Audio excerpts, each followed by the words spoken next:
அஸ்ஸலாமு அலைக்கும் வரஹ்மத்துல்லாஹி வபரகாத்தஹு. அன்பான தோழிகளே, சகோதரிகளே, அல்லாஹ்வின் நல்லடியார்களே, பைத்துல் ஹிக்மா அகாடமி பெண்களுக்கான தாவா தளம், கல்வி கற்கும் களம். இன்றைய திக்ர் அஸ்தகுஃபிருல்லாஹ். மிக மிக சிறிய அழகிய திக்ர். இது இஸ்திக்ஃபார் அப்படின்னு சொல்லுவாங்க. நான் அல்லாஹ்விடம் பாவ மன்னிப்பு கோருகிறேன் அப்படின்றது இதனுடைய பொருள். அல்லாஹு தஆலா குர்ஆனில் சூரா நூஹ் 10வது வசனத்தில் கட்டளையாகவே சொல்கிறான், உங்கள் இரட்சகனிடம் மன்னிப்பு தேடுங்கள், நிச்சயமாக அவன் மன்னிப்பவனாக இருக்கிறான்.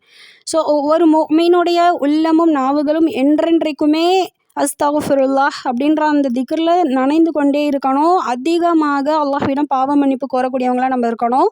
நம்மளுடைய பாவங்கள் மன்னிக்கப்படுவதோடு மன அமைதி, ஆறுதல் கிடைக்கும். நம்மளுடைய ரிஸக்கில் அபிவிருத்தி ஏற்படும்.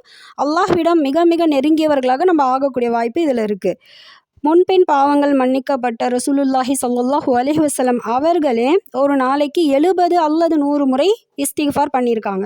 அப்போ நம்ம எத்தனை முறை பண்ணணும்னு சிந்திச்சு பாருங்கள். அதிகமாக தௌபா செய்து, அதிகமாக இஸ்திக்ஃபார் செய்து, நம்ம பாவங்கள் மன்னிக்கப்பட்டவர்களாக, சாலிஹானவர்களாக அல்லாஹ் நம்மை அனைவரும் ஆக்கி அருள் புரிவானாக. ரப்பனா தக்கபல் மின்னா இன்னக வ அன்த ஸமீஉல் அலீம் வ துப் அலைனா இன்னக அன்த தவ்வாபுர் ரஹீம்.